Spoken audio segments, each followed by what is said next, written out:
Selamat siang kepada semua hadirin. Saya ucapkan terima kasih atas kehadiran Anda semua dalam debat hari ini.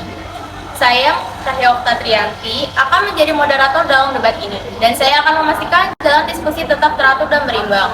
Debat ini akan membahas topik tentang kosakata baru ciptaan warganet. Dan masing-masing pihak akan diberi kesempatan untuk menggemukkan pendapatnya secara bergantian. Sebelum memulai, izinkan saya menjelaskan aturan debat kita hari ini.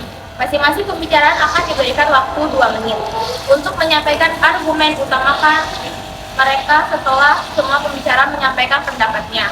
Akan ada sesi tanya jawab di mana para pembicara dapat saling bertanya dan menjawab dalam waktu yang sudah ditentukan. Saya akan memastikan bahwa setiap peserta berbicara sesuai dengan waktunya, jadi mohon untuk mematuhi batasan waktu. Sekarang, mari kita mulai dengan pembicaraan kelompok 3. Waktu Anda dimulai sekarang. Bahasa adalah cerminan dari budaya dan identitas suatu masyarakat. Bahasa yang dinamis akan mencerminkan perkembangan zaman. Kosakata baru ciptaan warganet muncul sebagai respon terhadap fenomena dan teknologi baru yang terus berkembang.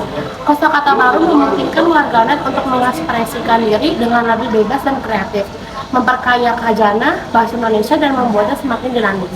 Contoh kata-kata seperti bumper, vape, influencer, dan viral adalah contohnya bagaimana warganet menciptakan kosakata baru untuk menggambarkan fenomena yang belum ada sebelumnya.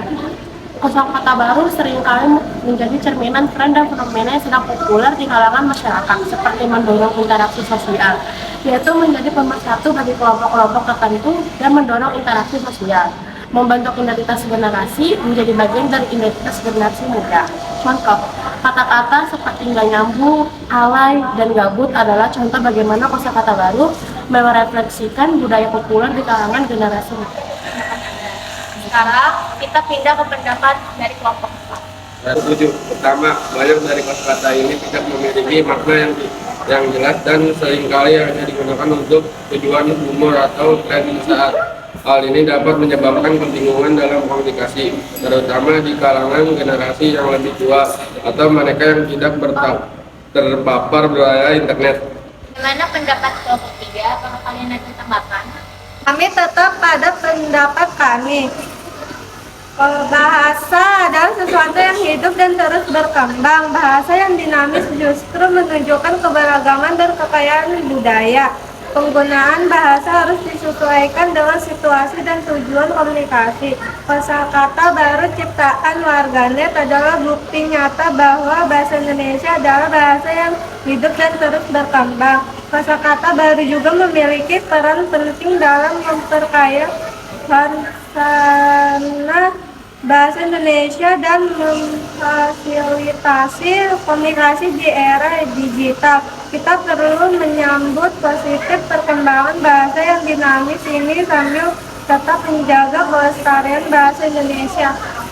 Kita tahu, kosakata baru ini seringkali mengabaikan tata bahasa dan kaidah bahasa yang telah ada. Jika dibiarkan, hal ini dapat merusak kegunaan dan kejelasan bahasa kita. Bahasa yang baik dan benar adalah fondasi komunikasi yang efektif. Baik, waktunya habis. Kepada kelompok 3 dan 4 dipersilakan untuk memberikan pernyataan penutup. Kosakata baru ciptaan warganet adalah cerminan dari dinamika bahasa yang terus berkembang.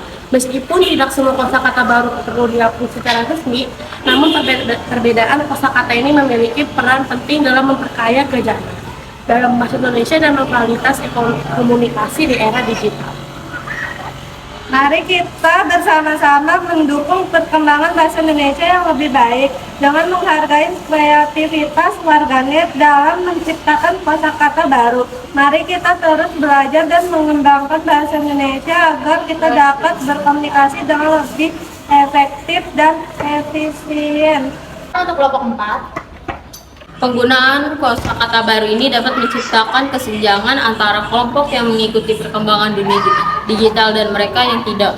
Ini dapat menimbulkan eksekusi sosial di mana hanya kelompok tertentu yang dapat memahami dan berpartisipasi dalam percakapan.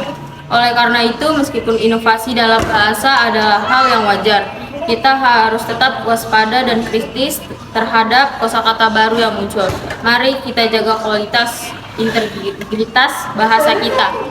terima kasih kepada semua pembicaraan atas argumen yang telah disampaikan. Dan terima kasih kepada audiens yang telah berpartisipasi. Saya harap debat ini telah memberikan wawasan baru dan memperkaya pemahaman kita terhadap topik yang dibahas. Sekali lagi terima kasih dan selamat melanjutkan aktivitas Anda.